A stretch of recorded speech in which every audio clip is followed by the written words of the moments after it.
la fotografia del senyor Rodríguez Zapatero al costat del senyor Berlusconi ahir en el partit de la final de la Champions demostra la falsedat de la campanya que han impulsat. És absolutament falsa. No és veritat que siguin l'oposició. No ho és.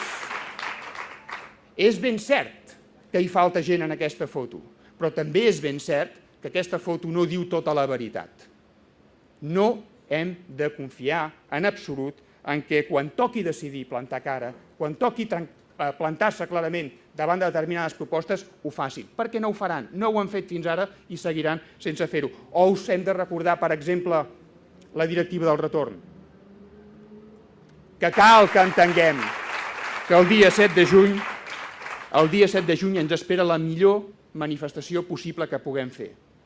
Ara fa uns dies érem a Madrid defensant els drets dels treballadors i treballadores, però vull demanar que siguem conscients que la millor manifestació possible serà la que puguem fer el dia 7 de juny.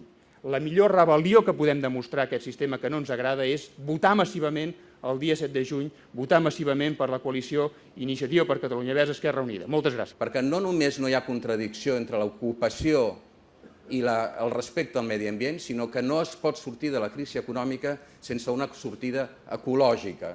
I, per tant, el que cal fer és ajuts per crear llocs de treball, però ajuts per impulsar un nou model industrial respectuós amb el medi ambient. I per això en el govern català hem dit que no hi estàvem d'acord, per les raons que s'han dit aquí, perquè no podem donar ajuts a cotxes que contaminin més del que fins i tot diu el govern central i perquè no creiem que determinats cotxes que valen 50.000 euros hagin de ser objecte d'ajut fiscal des de l'administració de la Generalitat.